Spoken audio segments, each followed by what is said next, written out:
રાજ્યમાં બાળકોમાં ચાંદીપુરા વાયરસનો ખોફ 0 થી 10 વર્ષના બાળકોમાં થતા ચાંદીપુરા વાયરસનો કહેર ચાંદીપુરા વાયરસને લઈને લોકોમાં ડરનો મોજું ફરી વળ્યો। રાજ્યમાં ચાંદીપુરા વાયરસથી બચવા માટે આરોગ્ય તંત્રએ એનાઉન્સ કરી લોકોને આપી સલાહ સાવચેત કરાયા ભલામણ કરાઈ। ચાંદીપુરા આ વાયરસ થયા પછી બાળક માત્ર 2 થી 3 દિવસ સુધી જ જીવી શકે છે। રેતીની માખી સેન્ડ ફ્લાયના કરડવાથી થતો રોગ છે। તમારા બાળકને રેતીમાં રમવા ના આપશો। શક્ય હોય ત્યાં સુધી તમારા બાળકને ઘરમાં જ રાખો। મચ્છરદાની તેમજ મચ્છર માટેની ક્રીમનો ઉપયોગ કરો। જ્યારે થરાદના ડોક્ટર રતનગીરી ગોસ્વામી વજેગઢ થરાદ તરફથી પણ વોટ્સએપના માધ્યમથી મેસેજ કરી લોકોને કરાયા વાકેફ। વધુ માહિતી માટે તેમનો નંબર પણ આપવામાં આવ્યો છે, જે નીચે મુજબ છે। Mobile number 9821444390। રિપોર્ટર ચક્ષુ ગુજરાત ન્યૂઝની સાથે રમેશગીરી ગોસ્વામી, બનાસકાંઠા જિલ્લા બ્યુરો ચીફ।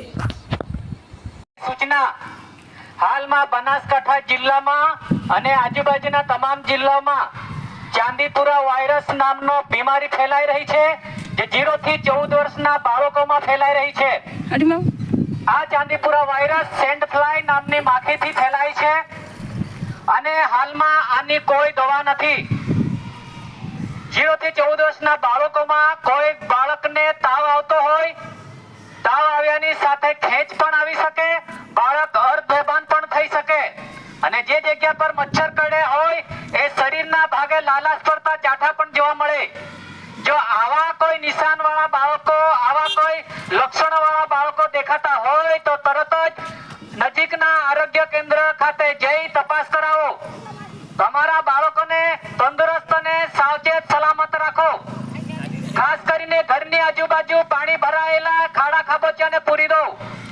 નક્કામાં પાણી ભરેલા પાત્રને ટાયર, ટ્યુબ, ડબ્બા ડુબ્બીનો નિકાલ કરો।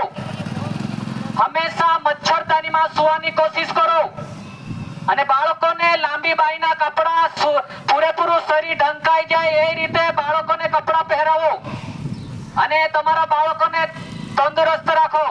સલામત રહો અને સાવચેત રહો। જ્યાં કાચા ઘરો છે અને પ્લાસ્ટર વગરના ઘરો છે, એવા દીવારો જ્યાં તિરાડ પડેલી છે એને તિરાડને પૂરેપૂરી પૂરી દો। જો પાકું ઘર હોય અને પ્લાસ્ટર કરવામાં ના આવ્યું હોય તો સિમેન્ટ લાવીને તિરાડોને ભરી દો।